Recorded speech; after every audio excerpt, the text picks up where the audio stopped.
আপনাকে ভুলে যাবে।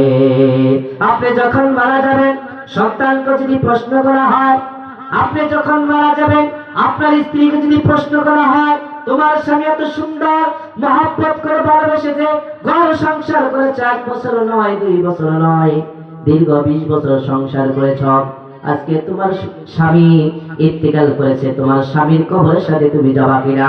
প্রশ্ন যদি করা হয়, জবাব দিবে না না, যাবার কোনো প্রয়োজন নাই, মারা গেছে, এতে কোনো সমস্যা নাই, আমি দ্বিতীয়বার ব্যবস্থা গ্রহণ করতে পারবো।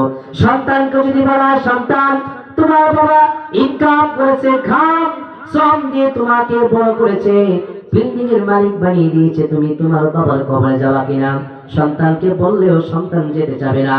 ওই বৃদ্ধ মাকে যদি বলা হয়, বৃদ্ধ মা তোমার সন্তান ইন্তেকাল করেছে, তুমি এই অবস্থায় কি সিদ্ধান্ত নিতে পারো?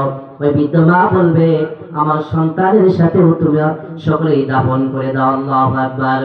আপনি বোঝা গেল আপনার সন্তান আপনার কাজে আসবে না, আপনার স্ত্রী আপনার কাজে আসবে না, কিন্তু আপনার কাজে আসবে ঈমান এবং আমল। শুধু কাজে আসবে, দুনিয়ার মধ্যে সর্বোত্তম জায়গা হলো মসজিদ, আল মসজিদু বাইতুল্লাহ। এই মসজিদে যাবেন, পেরেশান থাকবে না, হিংসা থাকবে না, হতাশা থাকবে না। পৃথিবীর মধ্যে সর্বোত্তম জায়গা হলো মসজিদ, এই মসজিদ। আর পৃথিবীর মধ্যে সর্বোত্তম কথা হলো কোরআনের বাণী, কোরআন মধুর বাণী, আমি যখনই শুনি আমার মন ভরে যায়।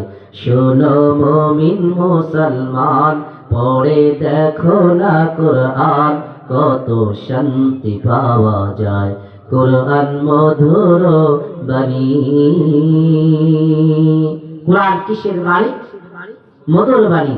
হানি টেস্ট সুইট, মধুর সাথে মিষ্টি। ভাইরা বন্ধুরা আমার, এই বাংলার জমিনে, ইসলাম প্রিয় জমিন, এই জমিনে কোরআন, হাফেজি কোরআন রয়েছে, শাহজালাল শাহ কোরআন ওলি আল্লাহর মাজার রয়েছে জমিন। এই জমিনের দাম কিন্তু নরমাল নয়। এই জমিনে যদি কোনো ডিজে গান বাজানো হয়, তাকে যা মারবেন, লাঠি মারবেন, সবকিছু করবেন, কথা ঠিক কিনা?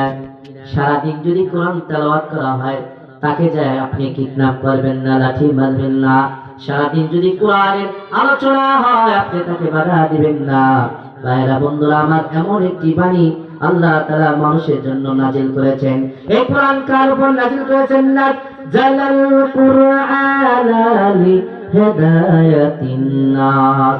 কোরআন নাজিল করলেন তার হাবিব জনাব রাসূল করিম সাল্লাল্লাহু আলাইহি ওয়াসাল্লামের উপর। নাযালাল কুরআন, কোরআন নাজিল করলেন মানুষের হেদায়েতের জন্য। ভাইরা বন্ধুরা আমার, কোরআন নাজিলের জন্য করে নাই। কোরআন আপনি তাদের উপর রেখে দিবেন। কোরআন